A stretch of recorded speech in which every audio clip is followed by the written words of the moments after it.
Alright guys, it's Carl from Thoughts in Motion, and today I want to talk to you a little bit about a theme that I kind of want to keep relating back to and coming back to, and that is, it's not the end of the world.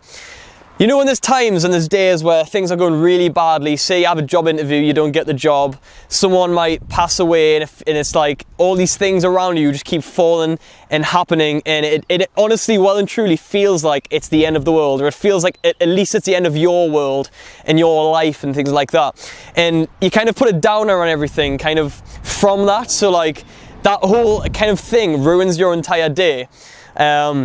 And I just want to kind of tell a little bit, like kind of relate back to that idea of it's not the end of the world. So I want to talk about that because recently there's been a few things that happened for me personally that, again, it felt like the end of the world, and I thought, I was in that same exact mindset that I'm talking about of how the hell am I going to get out of this? Like, is there a way around this? Or even like kind of anxiety and kind of freaking out mentally in my mind, thinking I can't do this anymore, it's not going to work out. And it's kind of relating back to my career and things like that, which I'm not going into detail about, but at the end of the day, it felt like the end of the world, and everyone goes through this time and time again at different points in different periods of their lives. There'll be times, maybe right now when you're watching this video, you might be in that mindset where you think something's happened, it's the end of the world, I'm not going to be able to get through that tunnel, I'm not going to be able to see the light at the end of the tunnel, I'm not going to get through this. But at the end of the day, it's never the end of the world. There's always a way around something. There's always something you can do to get out of a situation, to brighten your day, to brighten someone else's day, and for things to work out for you. Say you did have a job interview and you don't get that job.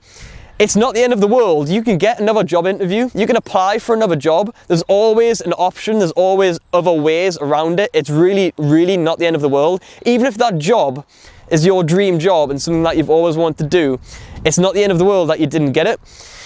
And that's kind of, for me personally, for me teaching guitar and things like that, say if I lose a student, or a student kind of loses interest and things like that, that's those times where I get into that mindset of it's the end of the world, I'm not going to be able to kind of support myself financially anymore, I'm not going to gain more students, I'm not going to do this, I'm not going to do that. But I have to remind myself and I have to keep telling myself it's not the end of the world. And that's what I want to get across in this video, because every time I remain positive and every time I kind of look past it and keep doing what I'm doing, keep working, keeping motivated, everything like that, it always works out, and something kind of always comes under the pipeline out into the open. And it makes me think, yeah, it wasn't the end of the world and I've made it through and now I'm better off. It's happened so many times, it almost happens every single time, and that's the thing I want to keep coming back to. So if you're in that mindset right now, or you know and you can relate to what I'm talking about, just remember, it's not the end of the world. There's always something, a way around something. There's always something that you can do to make the situation better and to become a better human. And that's the top and bottom of this video and this theme today. So if you relate to this, let us know in the comments below. We'll have a little chat about it. Thank you for watching, and I'll see you in the next video.